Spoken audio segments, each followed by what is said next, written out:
Daily on Score North and ScoreNorth.com. Purple Daily, presented by Surly Brewing Company. Hey, you held him to 20 points, man. You gave us a chance at the end. But I got 3 words for you.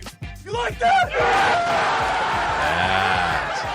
That's right. It's Kirk Cousins addressing the team after OTA number 8 the other day. Very excited.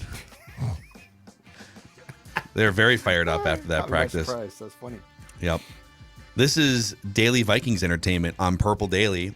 We just want the Vikings to win a Super Bowl before we die, and we reject 500 football. Okay.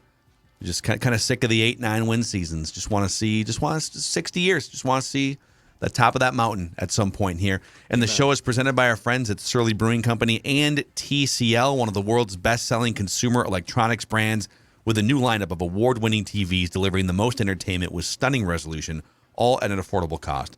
Enjoy more of the things you love with TCL.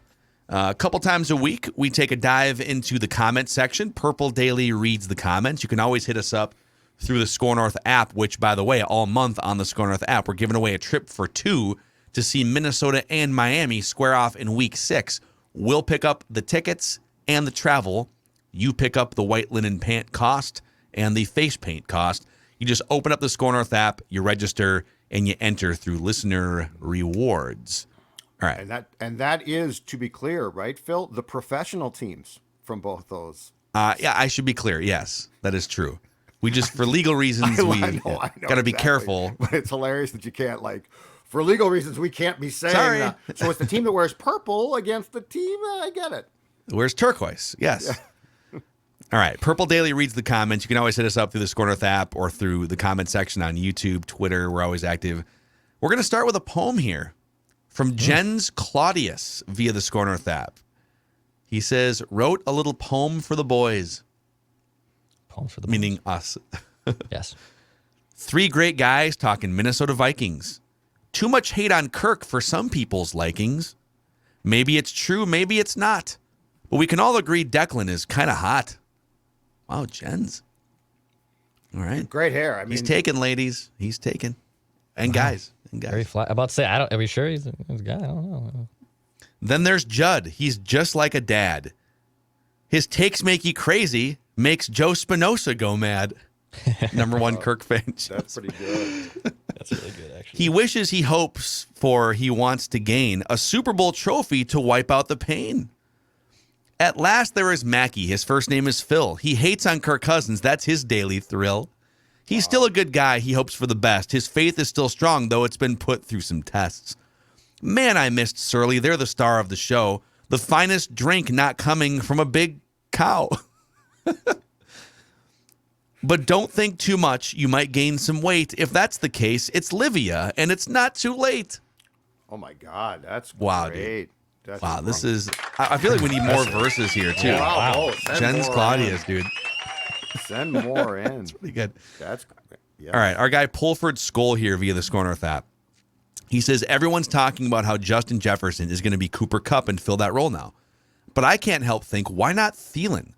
Thielen's an excellent route runner, amazing hands, slants, red zone. I can't think of 2 people who are more similar. So if Thielen fills the Kupp role and JJ does his thing, baby, we got a stew.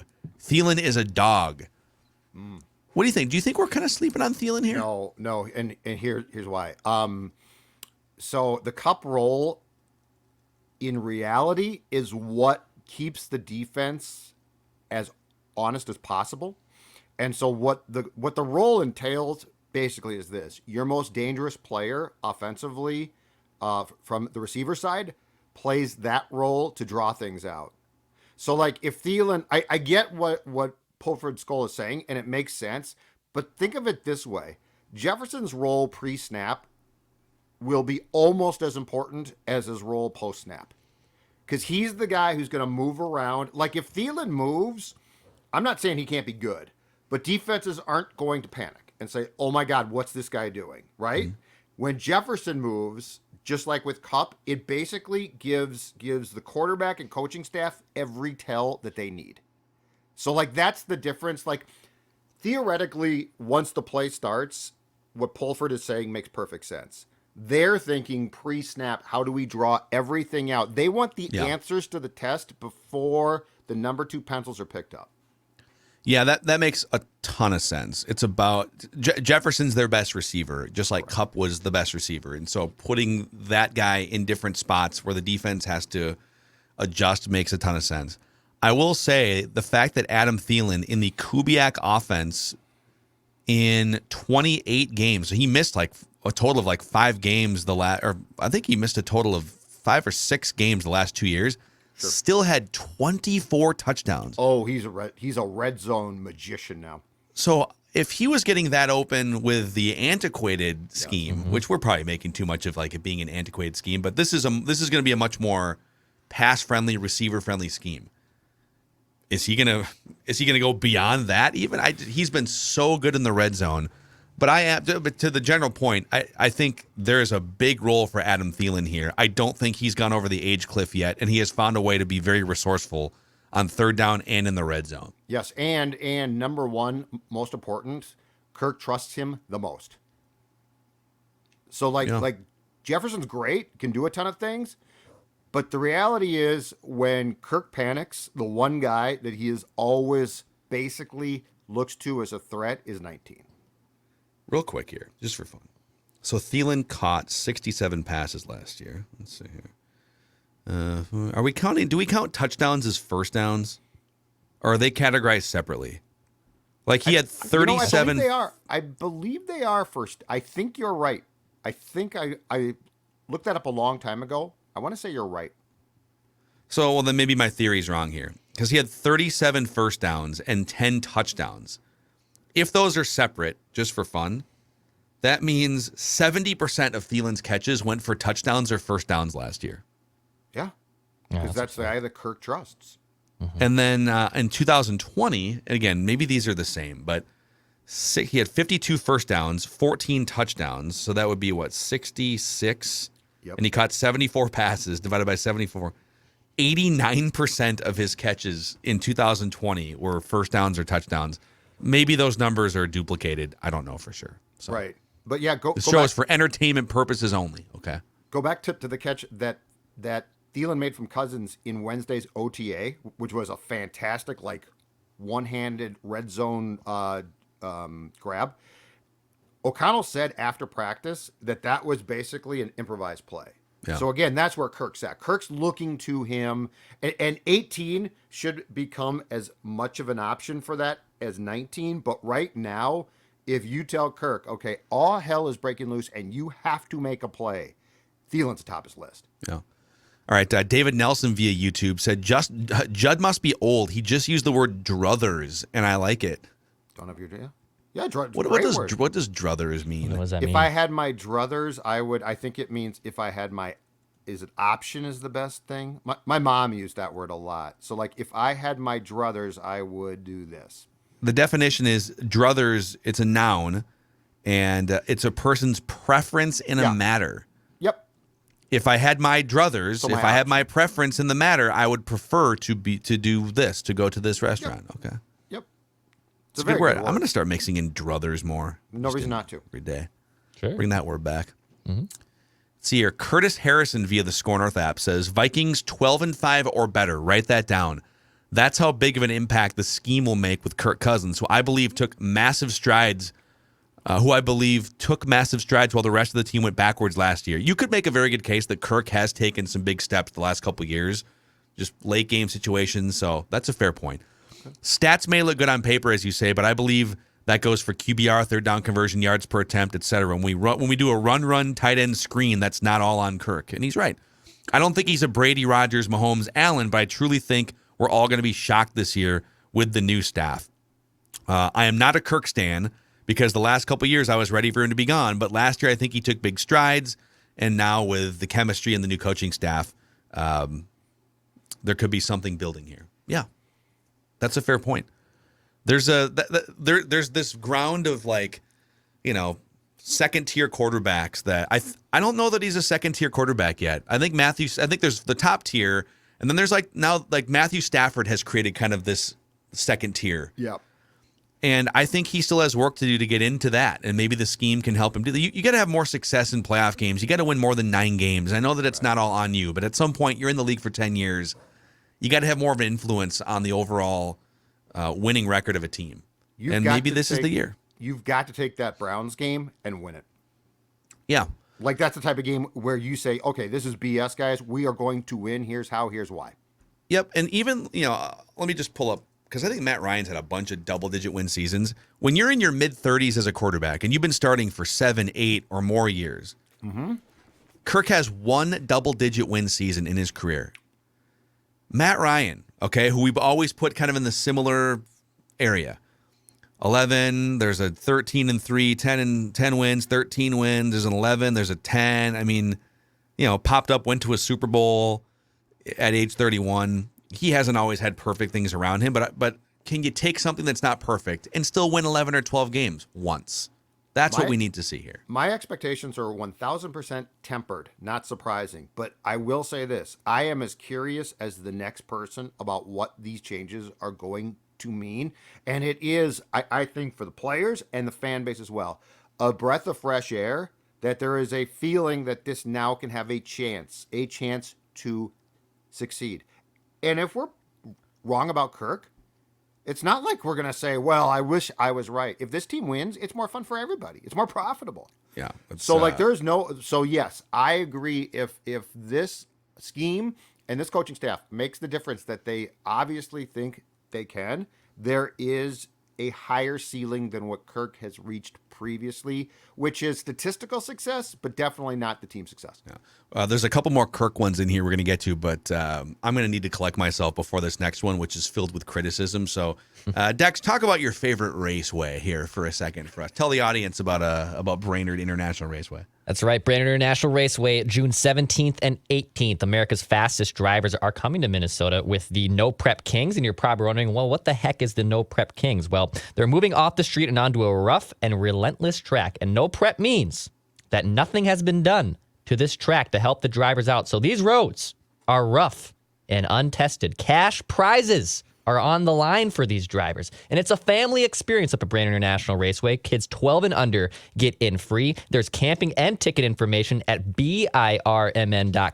Visit BIRMN.com, Brainerd International Raceway. Love it. Also, real quick, your federated insurance through the Federated Challenge, which takes place the second to last week in July this year, has helped raise $44 million for Big Brothers Big Sisters since 2005. Big Brothers Big Sisters is so important because it provides children facing adversity with strong, enduring, professionally supported one-to-one relationships, mentoring relationships that can change their lives forever for the better. If you have interest in becoming one of these mentors, one of these bigs, so to speak, go to federatedchallenge.org to find out more. You could be the difference someone is waiting for.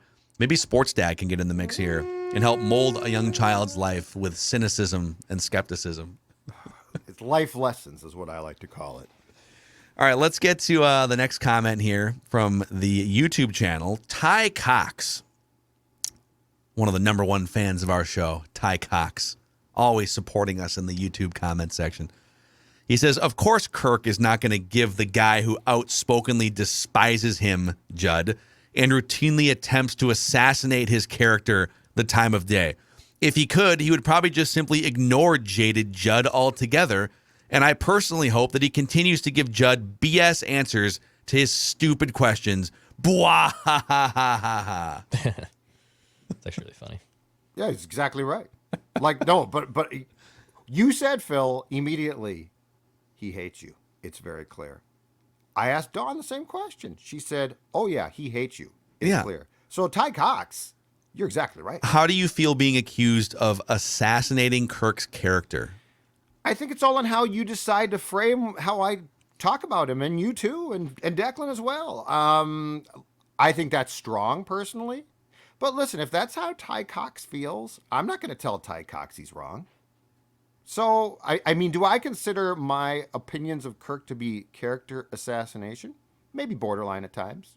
But he definitely hates me. Like, I mean, that's now out there. That's well known. And I'm not going to deny that or back off. And look, it's not my job to be popular.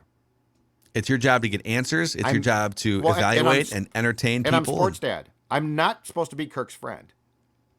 I'm more like a parental figure who's trying to hold the kids accountable, right? Yeah, that's fair.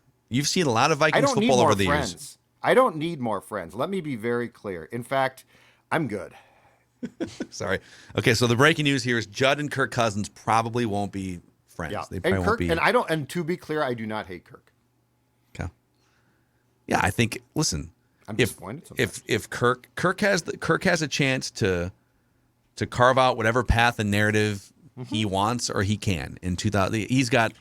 You're never going to have a perfect roster. So could we sit here and still nitpick? Oh, but Bradbury and this and that. Of course, defense. There's a lot of new things here, but he's got a lot of things that a lot of other quarterbacks would love to have. Offensive-minded coach, weapons yeah. all over the place. Justin Jefferson, right? And I think to just be really, really clear here, because I think this is confused now because there's so many different people covering teams and doing columns on them, blah, blah, blah. Let me be very clear. It is not our goal or our job to want players or coaches to like us. And the comeback will be, well, then who are your sources? I'm going to tell you right now, the majority of the most successful people in this business have sources who you don't know their names. They're behind the scenes people. They're executives, but they're in the shadows. So I think we're getting really confused about, well, the team doesn't like you. What are you going to do? We don't care. Like, I don't care. I never sweat that. That's never a day in my life goes by saying, I hope to talk to Max Kepler today and maybe we can grab a beer. Well, you won't be able to do that in Toronto this week. That's a story for another day. But anyway, but my point is, I think we're getting I think there's a lot of confusion about that now. Well, Like, I would say too that like when the Wild and the Timberwolves were making their playoff runs, and by the way, when the Twins were hitting bombas 3 years ago, we will celebrate that more than anyone else in the Twin Cities. We will Hell wave yeah, flags. fun. We will play Ode to Joy. We will be as excited as anyone. Yeah. Why are you guys so hard on the Vikings? They literally haven't been above 500 in like 900 days, okay? I think it's like 800 some days. Yeah. So they dictate the discussion. This team has been perpetually 8 or 9 wins for the majority of our lives, okay? And so if they have a pop-up season like 2017, it's going to be a blast. We promise to play some Ode to Joy, wave some flags, etc. Yep. That's kind of the tone here. It's more important that we be upfront with you guys about how we feel about teams and players that then we take a shot at saying, I hope Kirk Cousins will join us in October. Yeah, I think, listen. That's not our show. Oftentimes, we're wrong about things, but I think our loyalty is to you guys, the audience, first and foremost. Our loyalty isn't to the team or to a head coach that we own property with or something. Like our loyalty is to the audience, and we feel like as part of that, we're not going to pull punches. Like we're gonna tell the truth how we see it. Is it always the correct way to see things? Maybe not, but we feel very strongly about our loyalty being to you guys, the audience. Yeah, absolutely. Sorry, Declan, were you going to say something there? That cut you off.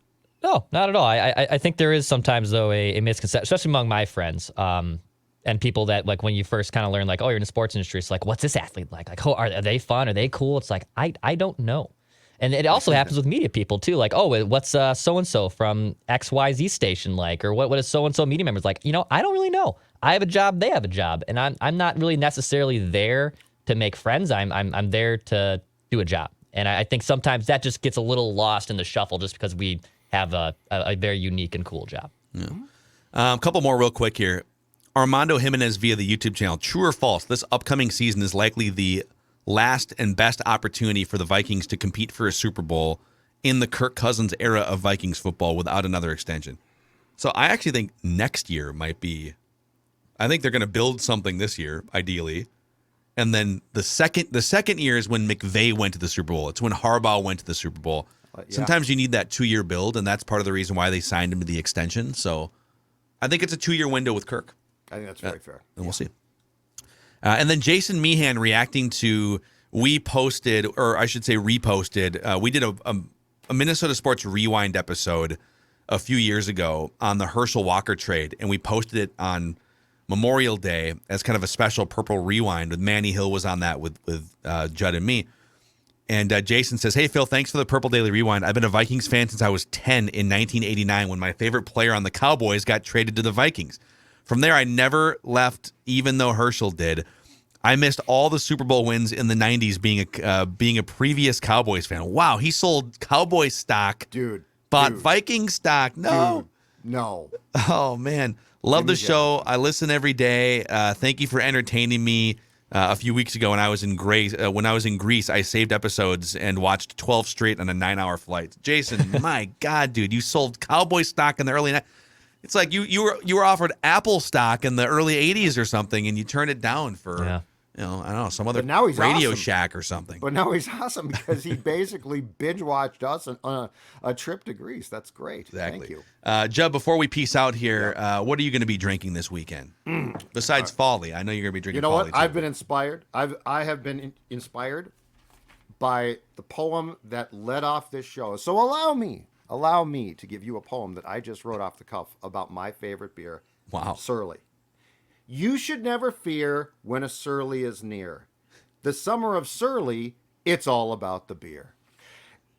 Especially this one. Ladies and gentlemen, I'm going to tell you, I'm going a little Logic Bomb. Juicy Pale Ale. Delicious. Now, I am a Furious guy, and I'm not straying completely, but I'm going to tell you right now, this sucker's going to bat third for the next couple days in the Zulgadian Surly lineup because it's that good. That's my offer, though, as a poem for Surly. Oh, Declan, do you have an Aquaside poem here? Yes, I do. I do have an Aquaside poem because if you own a lake home or if you have a pond in your property, give Aquaside a call. That doesn't rhyme. No, I can't make it rhyme, dude. Aquaside's what rhymes with Aquaside? Aquaside is a bona fide. But it's a bona fide lake weed remover. So when I was out on Shell Lake in Wisconsin on last weekend, I noticed that it was a clear lake and it must have been an Aquaside pond, which is registered with both the EPA and the DNR, and their products are completely safe to use. You can visit aquaside.com to learn more. They're also a local company. Go stop on in White Bear Lake. Aquaside pellets are a great way to remove all that lake weed and algae. Check them out at aquaside.com to learn more. Boom. All right. That's a wrap. Purple Daily Vikings Entertainment. We'll see you guys on the show. Declan with Ventline tomorrow.